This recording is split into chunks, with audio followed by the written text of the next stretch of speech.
White teacher forces black kid to sit in back until a surprise visitor enters the room. The hum of the fluorescent lights above echoed faintly through the classroom, a sterile rhythm of routine, humming in tandem with the indifferent tick of the round, institutional clock nailed to the beige wall above the whiteboard. Room 214 at Lincoln West Preparatory Charter School looked like any other classroom in any other part of suburban America. Rows of laminated desks, motivational posters clinging tiredly to their corners, and the subtle scent of dry erase markers floating perpetually in the air. But on that particular Monday morning, something in the air felt brittle. Not just because it was the first day after spring break and the classroom still carried the faint scent of industrial wax from a rushed cleaning job. No, it was the way Mrs. Hollister, a neatly dressed woman in her early 50s with a penchant for pastel cardigans and pursed lips, stood near her desk with her arms folded stiffly across her chest, eyeing the student who had just walked in with a kind of pointed hesitation. The boy, Jamari Thompson, was 14 years old, tall for his age, but with a softness still clinging to his cheeks, a reminder that he hadn't yet grown into the manhood waiting quietly around the corner. He wore his school uniform, a navy polo tucked neatly into khaki pants. And yet there was a difference in him that didn't lie in the fabric he wore, but in the way he carried himself. He walked with a quiet dignity, shoulders square, head held high, though his eyes, dark and thoughtful, moved cautiously through the room as if scanning for some invisible tripwire. He had just moved to the school from Atlanta, where his mother said the schools were too loud, too dangerous, and where she'd feared he'd get lost in the cracks. So they came to this quiet town with its clipped hedges and well-lit parks, hoping for peace, for safety. But as Jamari stepped into that classroom for the first time, he felt a different kind of danger, one that didn't shout, didn't swagger, but watched and waited. "Excuse me, Mrs. Hollister said, her voice a polite tremor wrapped in frost. "Your name?" "Jamari. Jamari Thompson," he answered, his voice calm but steady, like someone who knew better than to give anyone an excuse to twist his tone. She looked down at her roster, then up at him again. "Yes, you're new. Welcome." He smiled lightly and began walking toward an empty seat in the second row, beside a blonde-haired girl who gave him a quick, curious glance but said nothing. But Mrs. Hollister raised a hand, not with the enthusiasm of greeting, but more like a stop sign. "No," she said firmly. "That seat is reserved. You can take the one in the back corner, near the supply cabinet." Jamari paused. "But there's no name on it," he said, motioning toward the seat he'd chosen. "And that one in the back is right under the vent."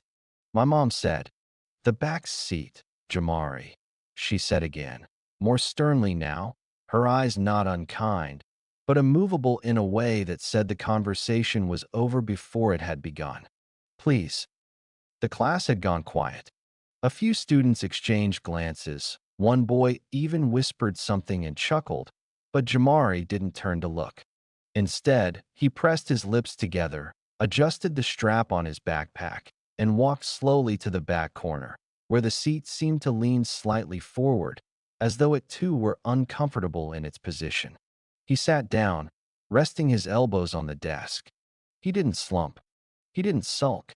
But inside, something tightened.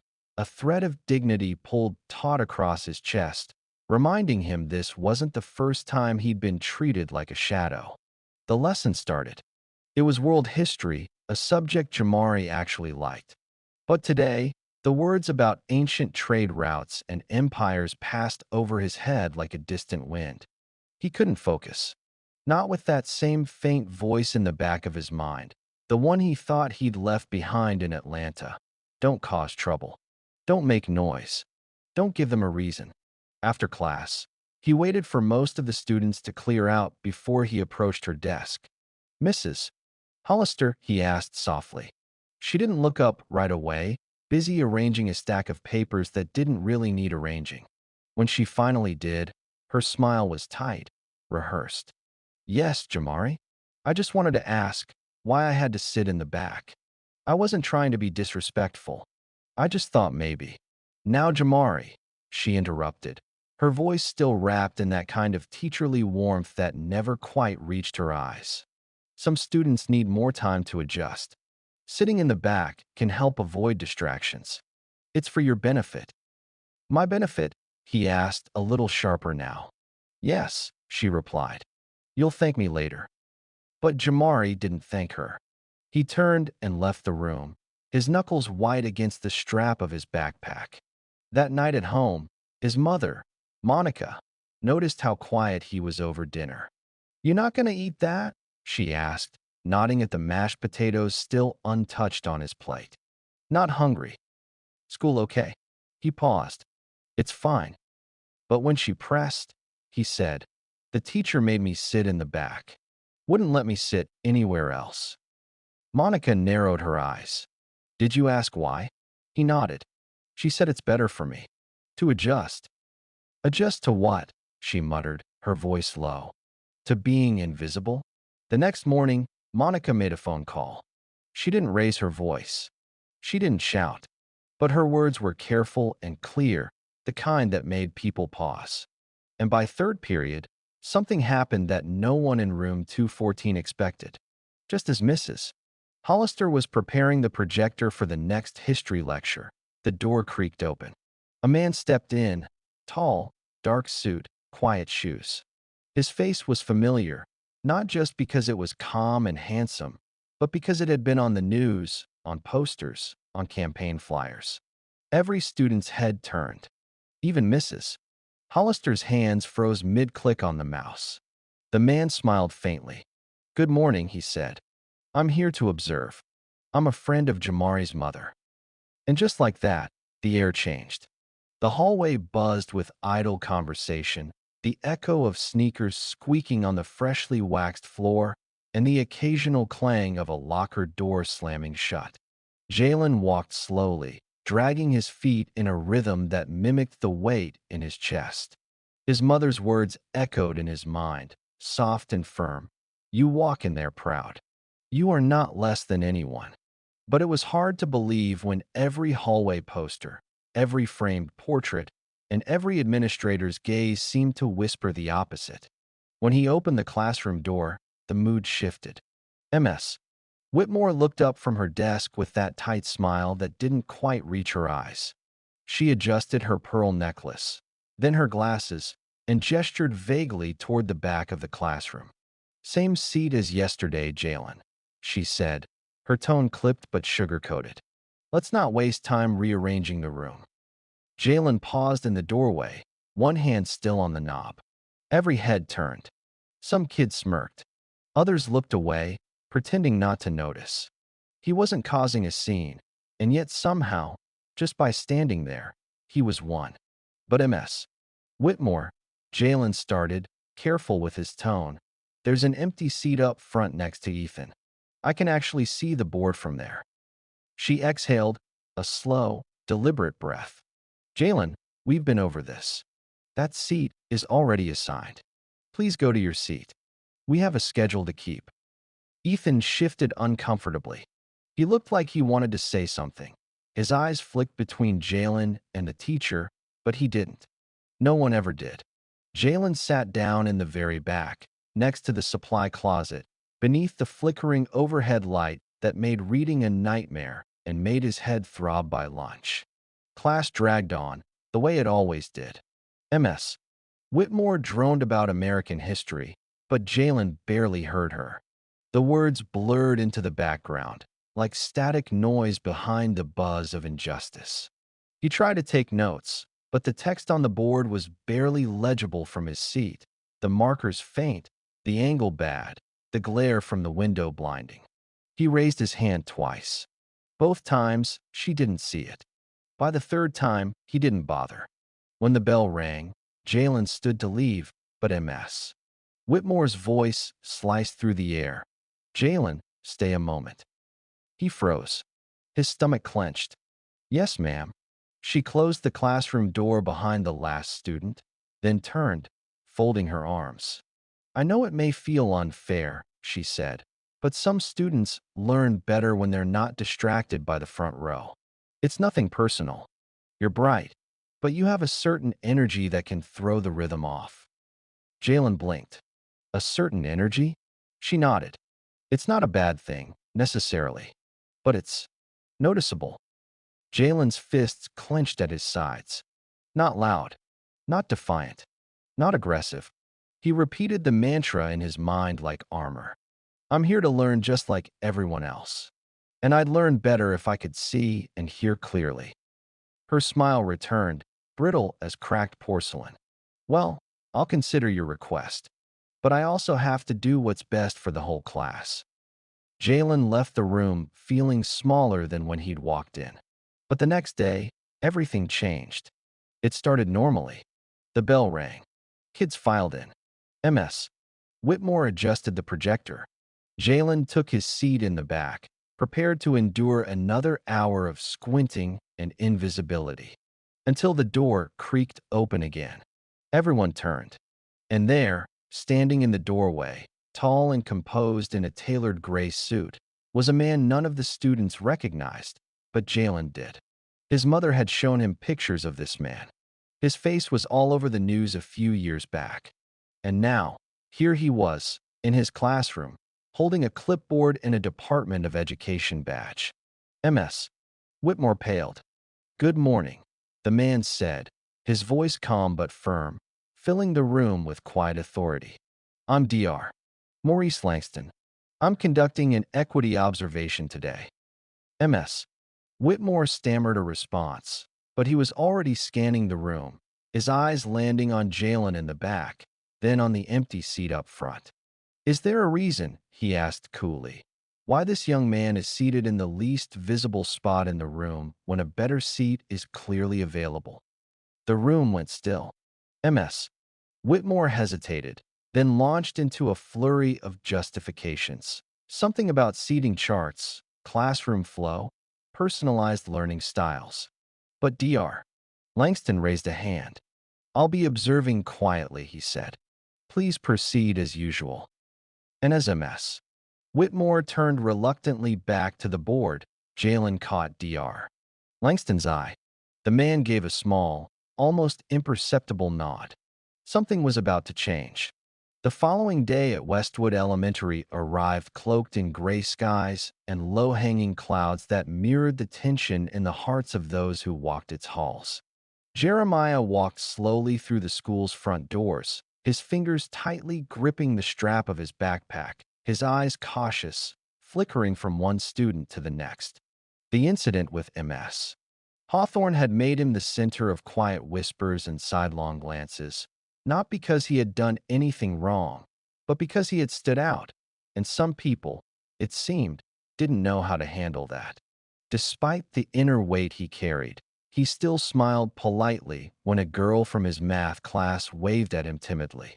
He passed the trophy case, the framed photos of past valedictorians, the motivational posters pinned up in glossy optimism. But none of it felt welcoming. Not after yesterday. Inside classroom 3B, MS. Hawthorne stood at her desk, her expression tight, her lips pursed, as if rehearsing something she wasn't quite sure how to say. When Jeremiah entered, her eyes met his, just for a second, before flickering away.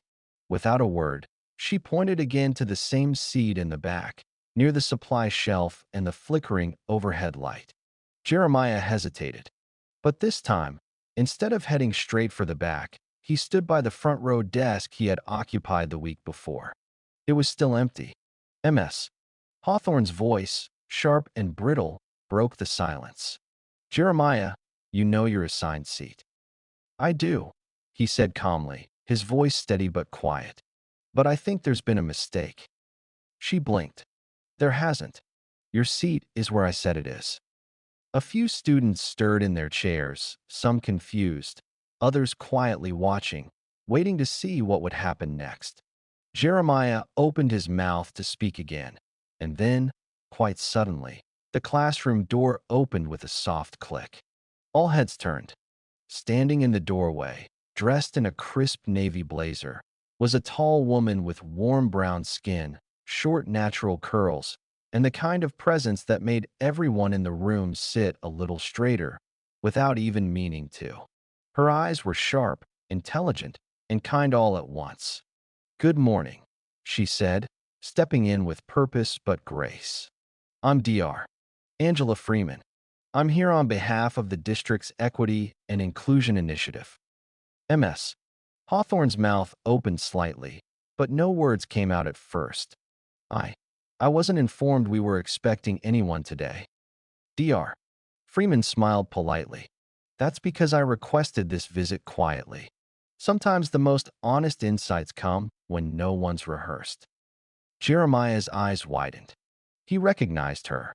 She'd given a speech at the library a year ago that his mother had dragged him to. A powerful speaker, someone who spoke about opportunity and belonging, someone who made you feel like you had a right to dream, no matter who you were or where you came from. Dr. Freeman walked to the front of the class, offering Jeremiah a brief smile that filled him with unexpected courage. Then she turned toward the class, and even toward MS. Hawthorne, with a calm that felt unshakable. "I'd like to sit in on the lesson today, if that's all right," she said. MS. Hawthorne hesitated, then nodded stiffly. "Of course." "Wonderful." Dr. Freeman looked around the room and spotted the empty seat beside Jeremiah, the one near the front that MS. Hawthorne had refused to let him sit in the day before. Without asking permission, Dr. Freeman walked over and pulled out the chair. "I'll sit here, next to Jeremiah," she said, smiling down at him. "If that's all right with you." MS.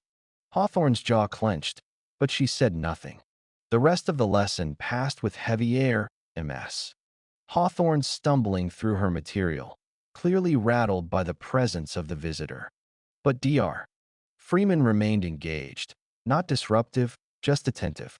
And every so often, she'd glance at Jeremiah and nod, encouraging him to raise his hand, to answer a question, to take up space. When the bell finally rang, Dr. Freeman stood slowly, and her voice rang out before anyone could rush out the door. "Class," she said warmly, "thank you for letting me sit with you today. I saw a lot of bright minds in this room, and I'm always happy to see students who show confidence, curiosity, and kindness." The students filed out, whispering among themselves, leaving only Dr. Freeman, Jeremiah, and a visibly tense MS. Hawthorne in the room. Then, with a quiet firmness, Dr. Freeman turned to the teacher. "I think we need to have a conversation," she said gently, "about seating charts, and more importantly, about the kind of classroom we want to cultivate." MS. Hawthorne tried to straighten her shoulders, but her hands twitched at her sides. "Is there a problem?" "There's a pattern," Dr. Freeman said, her tone unwavering. "One that I've now seen firsthand. And it's one we can't ignore anymore." Jeremiah sat frozen, feeling a storm begin to shift direction, not toward him, but away.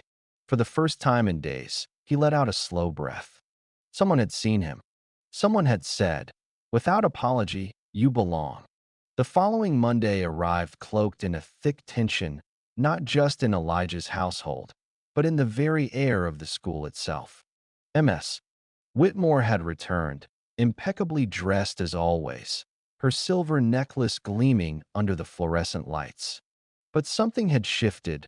There was a stiffness to her smile, a guardedness to her tone, as though the events of last week had frayed her sense of control. And yet, she remained unapologetic. The principal, Mr. Denning, had arranged a mediation that amounted to little more than a bureaucratic ritual. Elijah and his mother had been invited into his office that morning and offered lukewarm reassurances about inclusion, diversity, and learning moments. But there had been no direct apology, no admission of wrongdoing, no sense that justice had truly arrived. Sometimes, Elijah's mother had whispered to him afterward, her voice dry but resolute. "They say just enough to stop a storm, but not enough to clean the air." Still, Elijah had returned to class. Not because he felt safe, not because he trusted MS. Whitmore, but because of something his grandfather had told him the night before while walking with him around their neighborhood under a quiet, amber sky. Your mind, Eli, that's your weapon and your sanctuary, Grandpa Harold had said, his cane tapping gently on the sidewalk. They can make you sit in the back, but if you know who you are, if you carry that knowledge with pride, ain't no seat in the world that can diminish you. And so he sat, again, in the front row. MS. Whitmore said nothing when she entered, didn't acknowledge the shift. She simply cleared her throat and began her lecture on early American economics, her tone clipped, her eyes avoiding the young man who had dared challenge her authority. Elijah, however, didn't look away. He stared straight ahead, pen in hand, his notes meticulous, his mind sharper than ever. Then came the knock at the door. It was mid-lecture, the room silent except for the scratch of pencils and the occasional sigh. The knock was firm, deliberate, and when MS. Whitmore opened it, her face, usually so composed, froze in surprise. In stepped a tall black man, maybe in his late 30s, wearing a tailored gray suit and a quiet confidence that seemed to fill every inch of the classroom. Behind him trailed Principal Denning, looking slightly out of breath and awkwardly deferential. MS. Whitmore, Denning began, this is Mr. Nathaniel Brooks. He's here on behalf of the city superintendent's office. Brooks gave a nod that was both courteous and commanding. I'm here to observe today, he said calmly, scanning the classroom with eyes that didn't miss a thing. Particularly this class. Particularly this teacher. MS. Whitmore blinked, her composure cracking for a brief second. I wasn't informed of any district observation.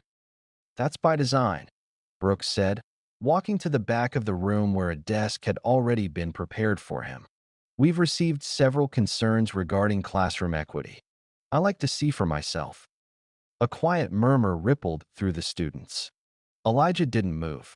He simply kept his eyes forward, his heart racing not with fear, but with something closer to hope. MS. Whitmore tried to resume her lesson, but her voice had lost its edge. Every word felt carefully chosen, every instruction second-guessed, and for the first time, her power seemed diluted by the mere presence of someone who had come not to protect her, but to observe her in full light. At the end of class, as students gathered their books, Mr. Brooks approached Elijah. Elijah, right? He asked, kneeling slightly to be on eye level. I've heard a lot about you. Smart, brave, articulate. Elijah looked up, unsure how to respond. Thanks, he said softly. I'm just trying to learn. That's all any of us are doing, Brooks replied. But it takes courage to learn out loud, especially when others want you quiet. He gave a slow nod. Then, before leaving, he looked at the other students, his tone rising just slightly so they could all hear. Young people, remember this. Just because something's been done a certain way for a long time doesn't mean it's the right way.